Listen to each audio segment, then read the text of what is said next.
오늘 주님께서 주신 말씀은 잠언 12장 25절에서 28절 말씀입니다.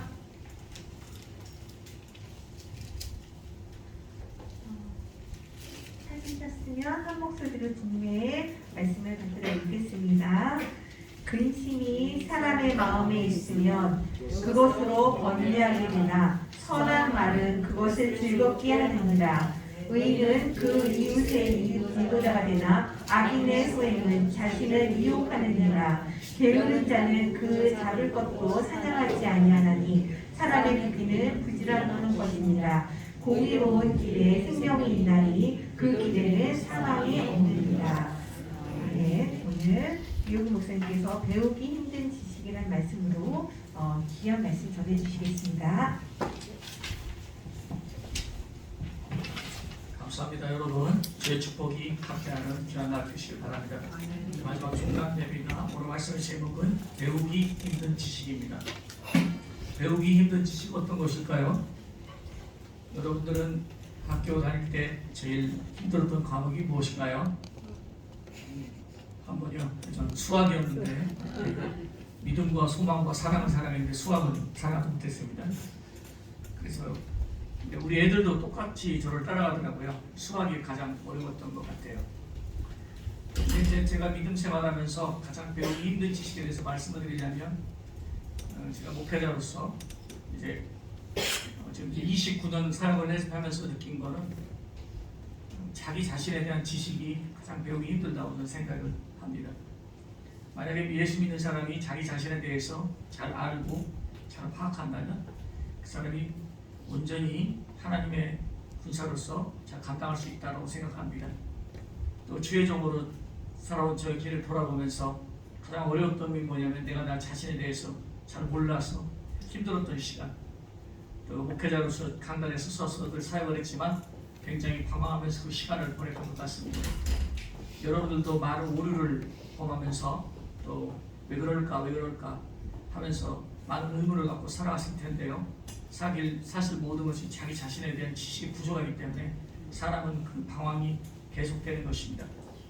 그런데 이제 또 요즘 믿음 생활 하다 보면서 느낀 것은 너무나 많은 사람들이 지식과 논리로 모든 것을 풀어가려고 하는데요.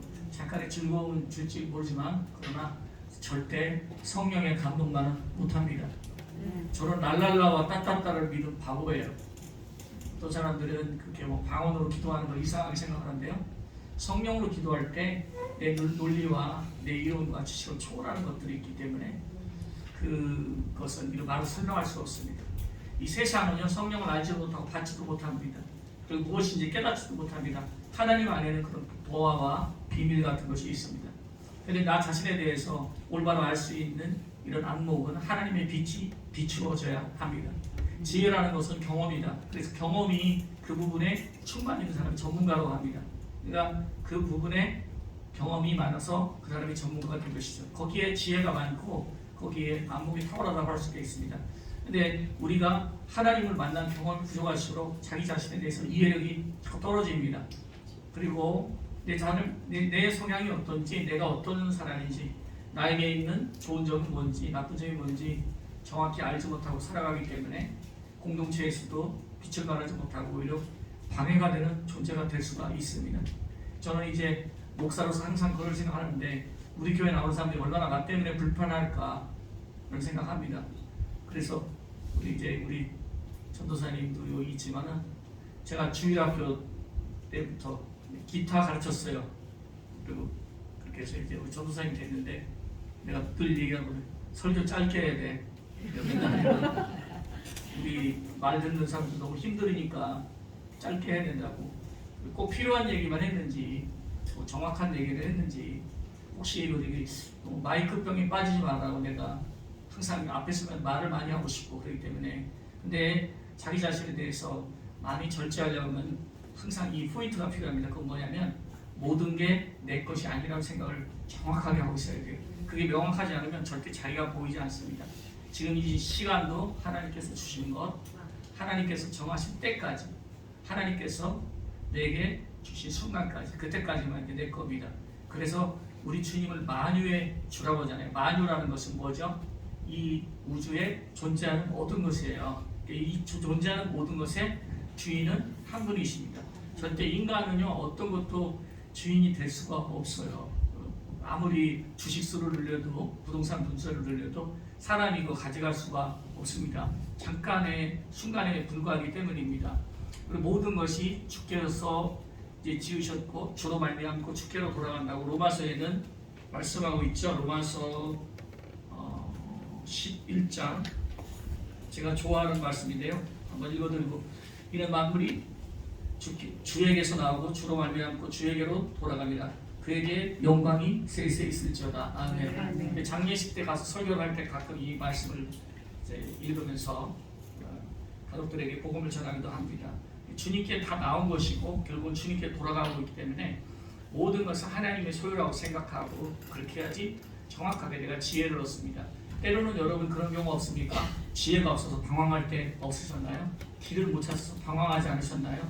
그리고 굉장히 고통스럽고 번민이 다가오고 자기를 제어하려고 한다는 그 의식은 있지만 잘 절제가 되지 않아서 방황할 때가 많이 있었을 거라고 생각합니다. 그 원인이 무엇이었을까? 저도 수없이 많은 여정 동안에 고민을 하면서 제가 느낀 건데 제가 지금까지 살아오면서 제일 잘했던 것은 내 것이 아니라고 생각했을 때 그때 그 모든 것이 정말 주님께 주어졌는데요. 주님이 주신 거는요 명품이에요.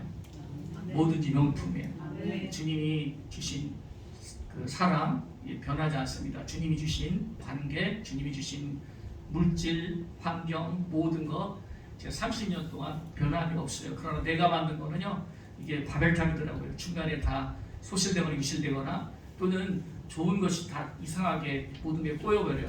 그리고 마귀가 시험으로 봤을 때 해결이 안 됩니다. 그걸 느꼈어요.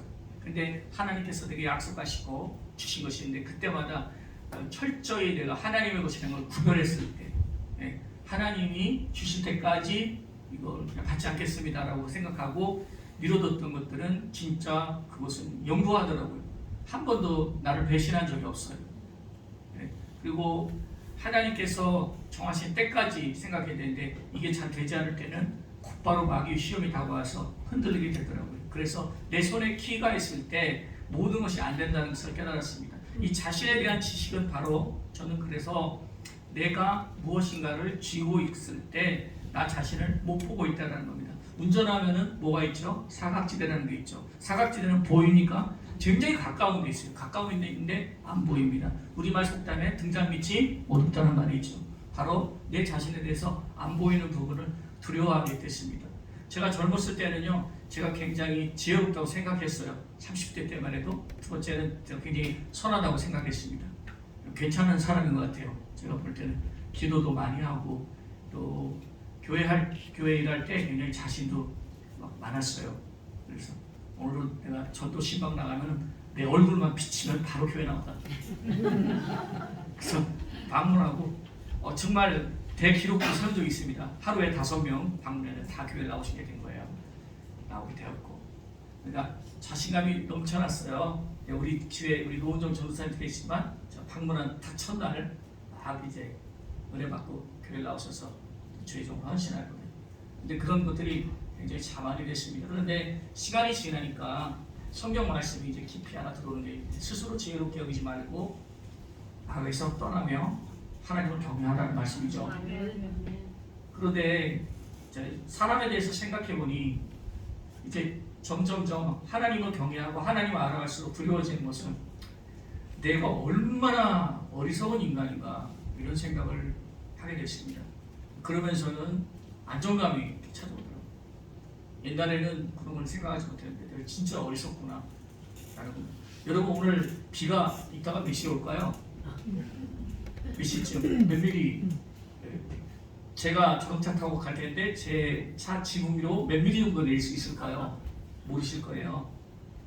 청량하기도 힘들고요. 그런데 우리 주님께서 만유의 주님이시는데 그 모든 것을 주님만 알고 계십니다. 그러니까 사람은 무지라는 이 구름에 갇혀 있어요. 또 한 가지 내가 굉장히 선하다고 생각했는데 얼마나 악한가 이거를 자꾸 시야가 지나니까 생각하게 됩니다. 굉장히 그러니까 내가 주의해야 될 물건이에요. 주의해야 될 대상이 바로 저입니다. 그래서 내가 살아온 길 하나님이 정한 때까지 해볼까요? 정한 때까지 정할 때까지 그다음에 주시는 대로 주시는 대로 두 가지를 생각하면 마음의 근심에서 해방될 수가 있습니다. 그리고 여러 가지 많은 번뇌에서 여러분들이 해결받을 수 있을 것이라고 생각해요. 적어도 제가 그 두 가지를 놓고 다시 기도하고 마음이 돌아오고 그 다음에 안정감이 가고 조금 지나면 하나님께서 이렇게 말씀을 해주세요. 그러니까 여러분 이제 하나님께 듣기를 청하시고 아까 이게 뭐죠? 주보에도 보니까 지혜를 구하라 이렇게 적혀있는데 저는 이를 보면 굉장히 답답했습니다. 이 지혜를 구하라는데 그 외에는 아무 말이 없잖아요. 지혜를 달라고 하나님께 기도하세요. 끝이네요. 근데 사실 이제 저도 이 글을 보면서 생각했어요. 저도 이렇게 설교를 해왔으니까. 근데 내가 생각한 건 뭐냐면 지혜를 달라고 기도하되 절대 내 소유가 없어야 되더라고요. 내 손으로 쥐는 게 없어야 되더라고요. 내 교회도 내 게 아니고요. 두 번째 여러분들이 진짜 하고 싶으면 여러분의 자녀가 여러분 것이 아니면 여러분 자녀가 잘 가게 돼 있어요. 여러분 손에 있을 때 굉장히 위험합니다. 상당히 위험해요. 여러분 자신이 위험해요. 분명히 파손하게 될 거예요. 그런데 하나님의 손에 완전히 있어야 되는 겁니다. 그래서 이렇게 사역을 하면서 그걸 느꼈어요. 나는 자신이 없어요. 내가 무엇인가 주도를 하고 내 손으로 했을 때 크게 위험한 일이라고 생각합니다. 그런데 하나님께서 주시는 대로 잘 가는 방법을 배울 때 그것이 완전한 지혜고 거기에는 확실하고 튼튼한 길이 거기에 준비되고 있다는 것입니다. 그래서 결론적으로 말씀드려서 하나님과 일치된 사람이 되는 것, 또 내 생각에서 벗어나되 내 것이라는 생각에서 벗어나는 것이 굉장히 필요합니다. 이 마음을 다스릴 때 굉장히 중요한 겁니다. 여러분 아무래도 결혼 생활 하시니까 어때요? 같이 이불 덮고 사는 사람 때문에 힘드시기도 할 거예요. 근데 여러분 것이 아니라는 생각을 가지고 계셔야 부부관계도 굉장히 건강해지고 좋아집니다. 제가 그걸 말씀을 드리고 싶고요. 타인에게 일어나는 모든 일들도 우리가 비판을 주의해야 되는데 나에게도 충분히 일어날 수 있기 때문입니다. 그래서 우리가 생각할 때는 그것도 자신이 보이지 않기 때문에 남을 비판하는 거예요. 마태복음 7장에 보면 비판을 받지 않냐고도 비판하지 말라. 너희가 헤아리는 헤아림으로 너희는 더 크게 헤아림을 받을 것이니 내 눈 속에 들보를 보고 남의 티를 제거하라. 주님께서 말씀하신 것처럼 우리가 우리 자신을 잘 보지 못하기 때문에 자꾸 험담이 많아지고 비판이 많아집니다. 그러나 자기를 잘 이해하게 되면 비판할 게 별로 없어져요. 내가 얼마나 어리석은 사람인지 알게 되고 둘째는 내 안에 악이라는 것이 크게 존재하는 것을 알게 되기 때문에 항상 주의하게 됩니다. 사람 아무리 선해도 그 안에 갑작스러운 공격성이 나타나기 때문에 굉장히 대단히 주의해야 됩니다. 가인의 피가 다 우리 몸속에 흐르고 있기 때문에 항상 주의해야 합니다. 아무리 도덕적으로 선하게 또 신앙적으로 경건하게 훈련받은 사람이라 해도 아무리 열심히 해도 또 미흡한 부분이 나오기는 마찬가지입니다. 아무리 훈련하고 아무리 해도 미흡한 부분이 나오기는 마찬가지예요. 그냥 열심히 기도해 본 적도 있고 또 막 무릎이 아플 정도로 무릎도 안 펴고 기도한 적이 있습니다. 하지만 지나보면 사람이 크게 달라지는 것이 아닙니다. 사람을 다르게 할 수 있는 이유는 항상 하나님을 인정하고 내 소유가 아니라는 것을 알아야 됩니다. 그래서 어느 때까지 내가 해야 됩니까? 때를 질문하지 마세요.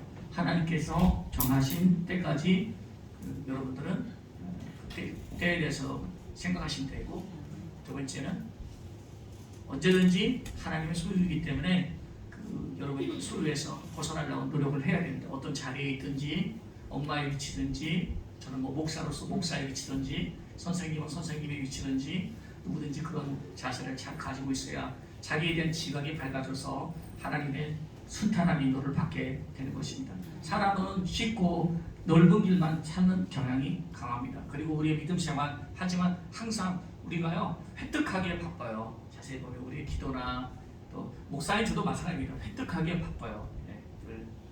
늘 이제 평가와 이 성적이 기다리고 있죠. 주일 설교가 끝나면 어땠는가. 사실 이제 전 주일 설교가 끝나고 나서 제일 목사님들이 제일 많이 공격을 좀 받는 시간이라고 생각해요. 주일 설교 끝나고 나면 제일 공격을 받는 시간이라고 생각합니다.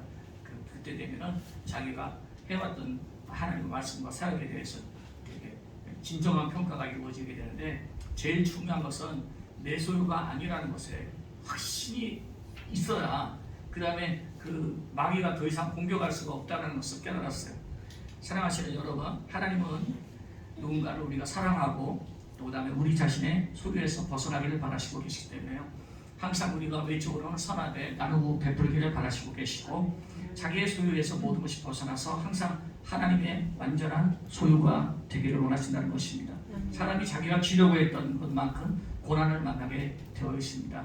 그래서 오늘 이 마지막 여러분 이 종강 예배를 드리면서 여러분들이 지혜를 얻으시고 영적으로 강건하시고 또 훌륭한 방학 생활을 우리 자녀들과 함께 보내시기를 바라고요. 항상 우리 주님이 주인이 되시고 또 모든 것이 주님이 정하시고 주님이 주시는 대로 간다 이런 생각에 여러분들이 굳건하게 붙들어 있어서 여러분 안에 있는 상업제들을 제거하고 튼튼하고 건강하게 명랑하게 이 방학생활 영적으로 승리하게 하시를 축원합니다. 아멘. 기도하겠습니다. 이 시간 함께 기도해 주시기 바랍니다. 우리 하나님께서 오늘도 우리 인도하여 주시기를 바랍니다. 그리고 잘 볼 수 있도록 우리들에게 눈을 열어주시기를, 우리가 무엇을 획득하는 일보다도 우리 자신의 모습을 잘 발견하고 하나님의 지시를 들을 수 있는 사람이 되도록 기도하시기 바랍니다. 다 같이 기도하겠습니다.